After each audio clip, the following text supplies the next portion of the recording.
মনে পড়ে সেই 2019-এর দিনগুলো যেখানে আমি লাস্ট বেঞ্চে বসেছিলাম আর তোর সঙ্গে আলাপ হলো। তারপরে তুই শুরু করলি কথাটা দিয়ে যে হাই, আমি সৌরভ, তুমি কি রোজ ক্লাসে আসো? আমি তো অফিস আছে, আসতে পারি না, তাহলে তুমি যদি রোজ আসো তো তোমার নাম্বারটা দাও, আমার নোটস লাগলে তুমি আমায় দিয়ে দিও। আর সেইভাবেই শুরু হওয়া। আর তারপর একসঙ্গে অ্যান্থ্রো ক্লাসে পড়া, এবং তারপরে প্রথমে ক্লাসমেট, তারপর বেস্ট ফ্রেন্ড, তারপর এইভাবে যে করতে করতে জিনিসটা এতদূর এগিয়ে যাবে নিজেও মানে বুঝতে পারিনি যে ওই সামান্য একটা ক্লাসের বন্ধু থেকে আজকে লাইফ পার্টনার হতে চলেছে।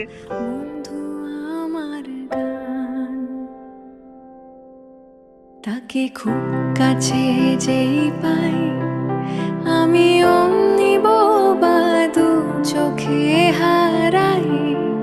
তাকে দাও, খুঁজে দাও বন্ধু আমার গান। তাকে খুব কাছে পাই যে, কাছে এই তো ছিলে, এই বুঝি আর নেই।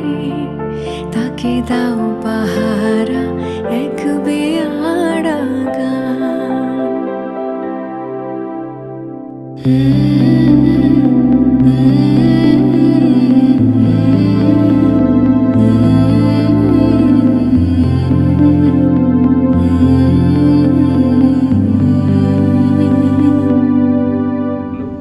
আমি বসেছিলাম লাস্ট বেঞ্চে, আর একটি বন্ধুর সঙ্গে কথা বলতে বলতে সে এসে গেল লাস্ট বেঞ্চে বসতে।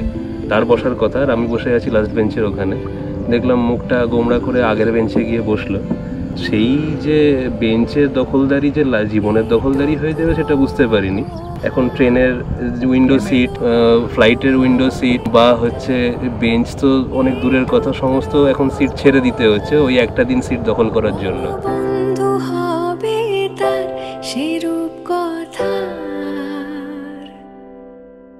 তাকে গল্প বলে ঘুম পাড়াবে গান। তাকে যেই কাছে পাই খুব, যদি যাই ভেসে দি অন্য হাওয়ায় ডুব, তখন থাকবে পড়ে এক ফালি এই গান। তাকে থাকবে ছুঁয়ে